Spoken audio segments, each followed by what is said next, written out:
Hi again, Kevin Gallagher from Event and Performance Coaching, and welcome to our 12 Days Christmas vlog. Day number 11. Time to stuff that turkey.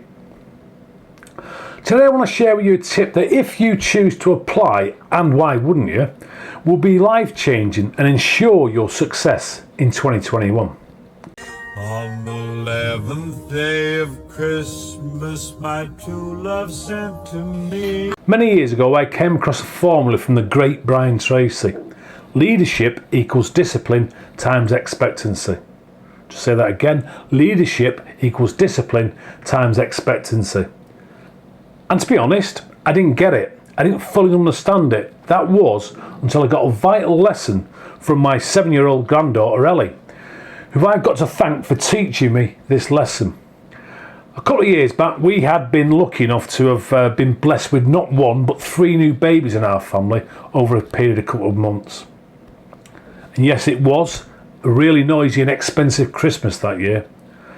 Now, back in those days, we were able to get together. Do you remember them?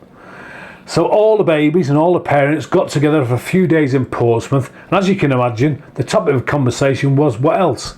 Babies.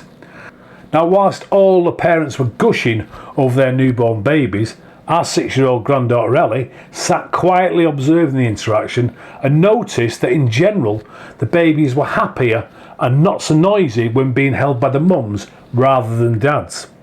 And her conclusion was that babies prefer mums because of the scent given by the mums, particularly the scent of booby milk. She went on to suggest that someone, and if you decide to create this product and want to cut the profits, that someone should create an aftershave for new fathers that smells like booby milk, so the babies will be just as happy with good old dad. As you can imagine, the adults agreed with her, whilst at the same time laughing off the idea.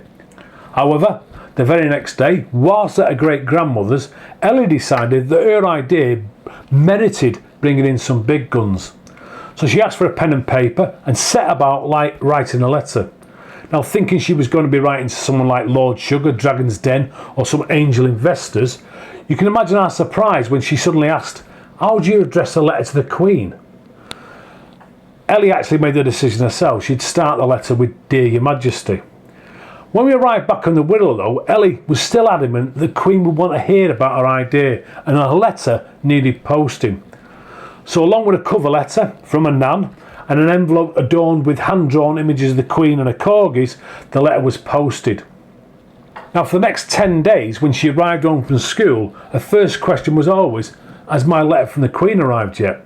And on day 11, lo and behold, an envelope quite clearly from the palace did arrive.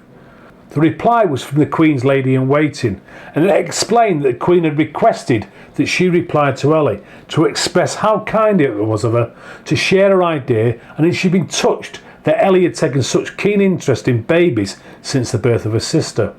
And she went on to say how much Her Majesty appreciated her thoughtfulness in writing.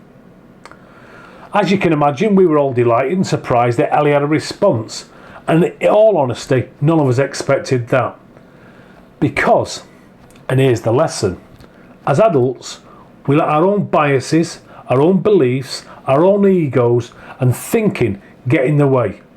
Never at any time did Ellie think to herself, what if the Queen doesn't like my handwriting, my punctuation, my English, my spelling? What if the Queen's just too busy to read my letter? Ellie, at just 6 years old, had an idea and she followed it through with discipline. And because of that, she got what she fully expected, the result she wanted. Now consider us as adults, in life and in business, we have great ideas, yet we rarely see them through. There are things we know work for others, but we don't give them a go, and they just become one of life's regrets, our if only, so to speak. Our thinking and our conditioning often gets in the way. What if people don't like my idea? What if I fail? What if I'm successful? What might change? What might I have to give up or miss out on? What if I'm not good enough? Things like that never work out for people like me. I'm never really that lucky. I know it works for others, but I know savvy business owners have a coach, but that won't work for me. You get the idea. How many great ideas have you let slip through your fingers? And where would your business and life be now if you'd taken a leaf out of Ellie's book and had the discipline and expectancy to see it through? What thoughts do you need to drop to live a life and create a business of no regrets? In yesterday's Christmas vlog, I took you through a process to create your top 3 goals for the next year. Now imagine what would happen if you stuck at them with pig-headed discipline, participated 100% and fully expected to hit your goals. What difference would that make to your life and to your business? It only works, so give it a go. You'll thank me later. Thank you so much for watching. I'll see you tomorrow for Christmas tip number 12. Now go out there and you make it a cracking day.